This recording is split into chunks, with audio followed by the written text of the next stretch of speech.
Nationwide protests are taking place at the moment in Nigeria over worsening economic hardship. Let's take a look at these live pictures from Lagos. The demonstrations have been organised by young Nigerians using social media, and it's been inspired by the recent demonstrations that we've seen in Kenya. Authorities have pleaded for more time to fix the economy, which has seen the worst inflation in a generation, for the protests to be shelved over fears of violence. But activists say they will go ahead, and we can see evidence of that now. Let's go live to Lagos and speak to our correspondent Simi Jola Oso. Simi, can you take us through what those protests are like? It looks like it's extremely busy scenes behind you. Yeah, the funny thing is there's been weeks of speculation on whether these protests would actually happen, but dozens of protesters, as you can see behind me, have come out. Probably not as many as the organizers would have hoped for or expected, but the people who are here are passionate. They've been shouting the word ole, which is a local term for thief, referring to the President Bola Tinubu. Now, they say they are here to protest against two things: bad governance, and they say the government is full of corrupt officials, including the president, but also economic hardship. Now, Nigeria has been struggling economically. Inflation has passed 34%. The cost of food, the cost of goods, the cost of fuel has tripled over the last year, and they say it's because of government policies that were implemented over the last year, including the removal of a subsidy that was meant to keep the price of fuel low, and also the detaching of the local currency, the naira, from the US dollars. And as a result, goods and food prices have been going up. One person told me while they were marching, he said, "We did not dethrone a military dictatorship to put a civilian dictatorship into power," and saying that the people are taking back their power. The government has urged protesters to be patient, saying that they are going to put in policies in place that would help relieve the hardship that people are facing. Earlier this year, they distributed grains from the National Reserve. They also gave temporary cash payments to very poor families. But the protesters here are saying it's just simply not enough, and they plan to come out for 10 days or until the government do something to make lives easier. And we're seeing live pictures. There's a lot of police presence there. At the moment, are you seeing any violent activity, or is it a peaceful protest at the moment? No, it's been fairly peaceful. They wanted to gather in front of the State House of Assembly and in front of the State Governor's office, but the police had blocked those roads, so they started from a different area, and they marched down to this area called Ojota. This is the area that the government designated for them to demonstrate. And throughout the march, we've been walking for about 45 minutes, if not longer than that. Throughout the march, they've been walking alongside police officers who were kind of seemingly protecting them, and also the military also came out as well, but there hasn't been any violence. There's been like small minor clashes between protesters and a couple of people who were protesting against protests, saying that they are in support of the government. But yeah, no violence so far. The different factions of protesters, the people behind me, there are people up ahead as well, and going into the park where the police chief was talking to them earlier on. But we'll still be here for a little while, as it seems that people are still joining and shouting and trying to get their voices heard. For those who don't know, there's currently a 10-day protest going on in Nigeria right now. And the theme of this protest is called End Bad Governance. Now, why is this protest happening in the first place?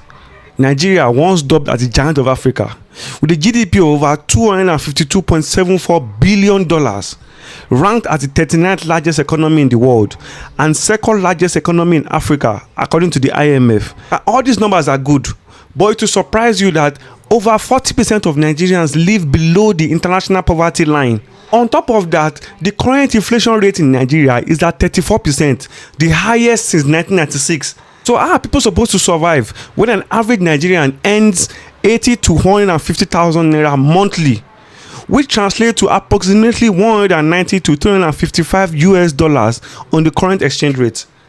So tell me, how are people supposed to survive? An inflation rate of 34%, it is impossible. And these are people are on the street shouting and screaming because people are suffering. The level of hunger in that country is beyond comprehension. Even two-income household people are also complaining because the minimum wage is not increasing, but expenses is going up at an exponential rate. And this is why the youths are tired. People are speaking up. People are like, enough is enough. Because this is a result of incompetent leaders that all they care about is lining up their own pocket. They don't give a flying damn about their citizens. All they care about is living a flamboyant life, flying private jets, commissioning millions of projects that never gets completed, embezzling millions of naira, millions of dollars. Their kids are living expensive lifestyle in abroad. These guys have houses in Western countries while their citizens are languishing in poverty.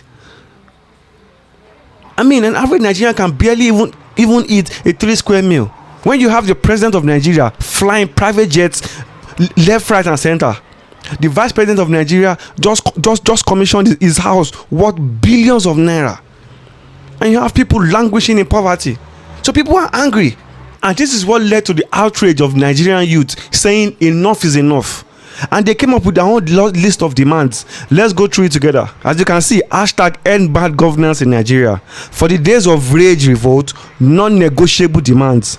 Number 1, scrap the 1999 constitution and replace it with people-made constitution for the Federal Republic of Nigeria through a sovereign national conference immediately, followed by a national referendum.